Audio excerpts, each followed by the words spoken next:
भारत आज एक ऐसी कंट्री है जिसके साथ आज हर बड़े देश जुड़ना चाहते हैं। वजह है डे बाय डे इसकी बढ़ती लोकप्रियता, इसकी तेजी से बूस्ट होती इकोनॉमी, इसका मैन्युफैक्चरिंग हब बनना। क्योंकि जिस तरह से भारत ने ग्लोबल लेवल पर अपनी आइडेंटिटी को रिवील किया है, अपनी ग्लोबल रिकॉग्निशन को रिप्रेजेंट किया है, वो काबिल तारीफ है। ऐसे में जहां हर दूसरी कंट्री आजकल भारत के साथ अपने बिगड़े हुए रिश्तों को सुधारने का प्रयास कर रही है, वहीं कनाडा के प्रधानमंत्री जस्टिन ट्रूडो थोड़ी सी वोटिंग की पॉलिटिक्स करके अपने ही देश के लिए मुसीबतें खड़ी कर रहे हैं। इन्होंने जैसे ही खालिस्तान टाइगर फोर्स के आतंकवादी हरदीप सिंह निज्जर की हत्या के मामले में भारत का हाथ बताया, ये न्यूज़ इंटरनेशनल मीडिया के बीच धधकती हुई आग की तरह फैल गई और मामले के बढ़ते ही कई अलग अलग देशों के इस पे अलग अलग तरह के बयान भी आने शुरू हो गए। लेकिन भारत ने इस खबर के तुरंत बाद ही सभी बातों को साफ करते हुए अपना पक्ष बेहद ही क्लैरिटी के साथ रखा और ये बताया कि इस मामले में भारत या उसके एजेंट्स का कोई भी इन्वॉल्वमेंट नहीं है। लेकिन हाँ, ट्रूडो के भारत पर लगाए इस इल्जाम के बाद दोनों देशों के बीच रिश्तों की खींचातानी जरूर बढ़ गई है। लेकिन अगर सच में दोनों देश एक दूसरे के आमने सामने आ जाते हैं तो ऐसे में इनके बीच क्या क्या बदलाव होते हैं और किस देश पर कितना फर्क पड़ता है, आइए जानते हैं। तो welcome back to the knowledge is everything channel, जहां हम आपको बताएंगे भारत और कनाडा के बीच में बिगड़ते रिश्तों की वजह से इनके फाइनेंशियल स्टेटस पर क्या इम्पैक्ट पड़ सकता है, साथ ही किस देश को इसका अच्छा खासा नुकसान उठाना पड़ सकता है। इन सभी बातों पर डिटेल में चर्चा करेंगे। आइए पहले जान लेते हैं क्या है पूरा मामला। तो मामले की शुरुआत सबसे पहले 18 जून को खालिस्तानी आतंकवादी हरदीप सिंह निज्जर की हत्या से शुरू होती है, जिसके बाद कनाडा के प्रधानमंत्री जस्टिन ट्रूडो ने इसकी पूरी जिम्मेदारी भारत पर मढ़ दी। हालांकि भारत ने अपना पक्ष रखते हुए ये बात साफ कर दिया कि ऐसा कुछ भी नहीं है और भारत की इसमें कोई भूमिका नहीं है। लेकिन इस मामले की वजह से दोनों देशों के रिश्ते काफ़ी हद तक बिगड़ गए हैं और ऐसे में अगर दोनों देशों की इकोनॉमी पर पड़ने वाले इफेक्ट्स को देखा जाए तो सबसे पहले कनाडा की इकोनॉमी के केस में हम आपको बता दें कि ये दुनिया की 10 सबसे बड़ी इकोनॉमीज में शामिल है। IMF की वर्ल्ड इकोनॉमी रैंकिंग 2023 की लिस्ट के अनुसार कनाडा $2.2 ट्रिलियन के साथ वर्ल्ड की 9वीं सबसे बड़ी इकोनॉमी वाली कंट्री है और यहाँ पर कनाडा की प्रति व्यक्ति आय $46,260.71 है। यहाँ की इकोनॉमी ज़्यादातर फिशिंग से लेके नेचुरल रिसोर्सेज के दोहन और निर्यात पर डिपेंड है। ऐसे में अगर अब बात भारत की कर लें तो भारत आज दुनिया की सबसे तेजी से बढ़ती हुई इकोनॉमी है और आने वाले फ्यूचर में हर देश के लिए इन्वेस्टिंग हब भी बन रहा है। IMF की वर्ल्ड इकोनॉमी रैंकिंग 2023 के मुताबिक $3.469 ट्रिलियन के साथ भारत दुनिया की 5वीं सबसे बड़ी इकोनॉमी बन चुका है। इंडिया ये टारगेट सेट करके चल रही है कि आने वाले कुछ सालों में ये दुनिया की 5वीं सबसे बड़ी इकोनॉमी से दुनिया की 3री सबसे बड़ी इकोनॉमी बन जाएगी। तो यहाँ पर आप देख सकते हैं कि इकोनॉमी की भीड़ में तो कनाडा इंडिया के आसपास भी नहीं भटक रहा और इससे काफ़ी ज़्यादा पीछे है। ऐसे में ट्रूडो के इस तरह के स्टेटमेंट्स के बाद भारत और कनाडा के बीच में ट्रेड डील बीच में अटकती हुई नजर आ रही है। वैसे ऐसी उम्मीद भी की जा रही है कि साल 2023 खत्म होते होते ये डील ऑलमोस्ट डन हो जाएगी। लेकिन अब ऐसे बयानबाजी के बाद इसका पूरा होना ऑलमोस्ट इम्पॉसिबल सा लग रहा है। वैसे ये ट्रेड डील अगर रुकती तो भारत का उतना नुकसान तो होता हुआ नजर नहीं आ रहा है, जबकि इससे कनाडा का नुकसान ज्यादा होता हुआ दिख रहा है। फिलहाल के लिए कनाडा की सबसे बड़ी पेंशन फंड ने अकेले भारत में 1.74 लाख करोड़ का इन्वेस्टमेंट किया है, जो एक लॉन्ग टर्म बेनिफिट को ध्यान में रखकर किया गया है। इसलिए अगर दोनों देशों के बीच में इस बढ़ते विवाद की वजह से किसी भी तरह के सैंक्शंस लगते हैं तो कनाडा की मुश्किलें काफ़ी हद तक बढ़ जाएंगी।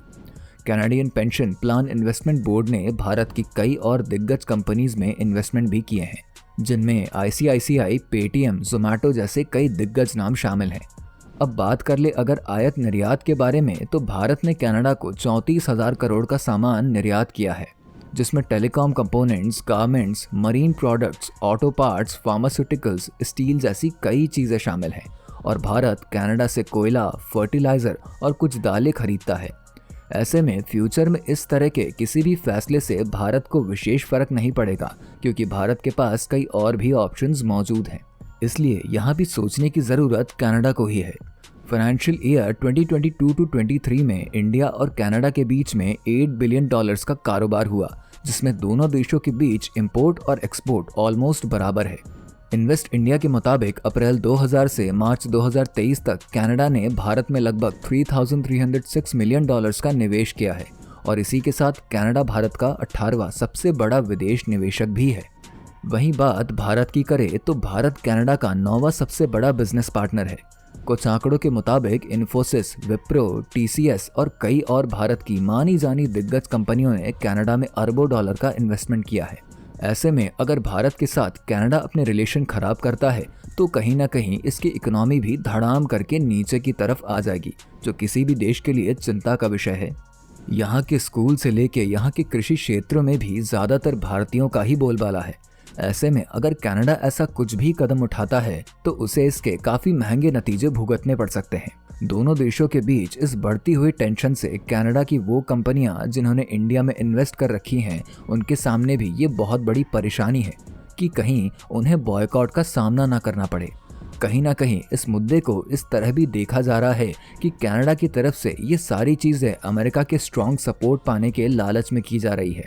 लेकिन अमेरिका से दोस्ती के चक्कर में कनाडा को भारत से ये दुश्मनी कितनी महंगी पड़ सकती है, आइए इसे एक बार आपको दोनों देशों की मिलिट्री पावर के बेसिस पर भी बता देते हैं।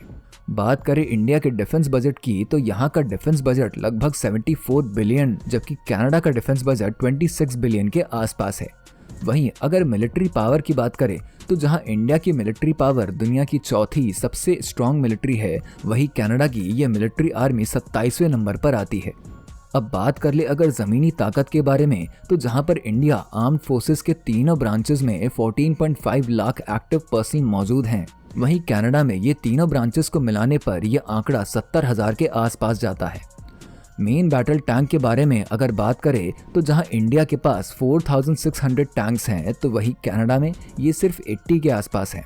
इंडिया में सेल्फ प्रोपेल्ड आर्टिलरी के बारे में बात करें तो ये 140 से कहीं ज़्यादा है, जबकि कनाडा में इनकी संख्या 0 है। इंडिया में टोड आर्टिलरी लगभग 3,300 के आसपास है, जबकि कनाडा में इनकी संख्या भारत से काफ़ी कम यानी 60 के आसपास है। हमारे इंडिया के पास अगर मल्टीपल रॉकेट लॉन्चर्स की बात करें तो ये लगभग 1100 से भी कुछ ज़्यादा है, जबकि कनाडा के पास इसकी संख्या भी 0 ही है। अब अगर दोनों देशों के एयर पावर को कंपेयर कर ले तो टोटल मिलिट्री एयरक्राफ्ट इंडिया के पास 2350 से कुछ ज़्यादा है, जबकि कनाडा के पास इसकी संख्या 450 से कुछ ज़्यादा है, यानी यहाँ भी ये इंडिया से काफ़ी पीछे है।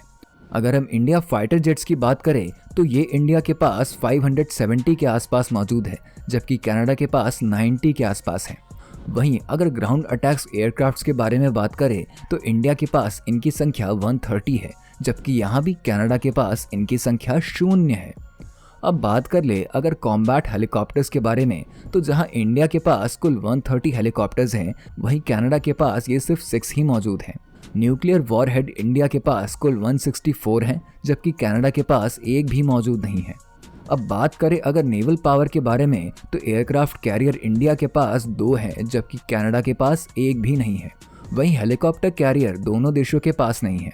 डिस्ट्रॉयर शिप इंडिया के पास 11 है, लेकिन कनाडा के पास एक भी नहीं है। दोनों देशों के बीच फ्रिगेट्स 12-12 की संख्या में मौजूद हैं। वहीं जहां भारत के पास कॉर्वेट्स 18 हैं तो कनाडा के पास इसकी संख्या एक भी नहीं है। यानी पूरा आंकड़ा देखने पर हमें ये बात समझ में आ जाता है कि यहाँ भी इंडिया स्ट्रांग पोजीशन में मौजूद है।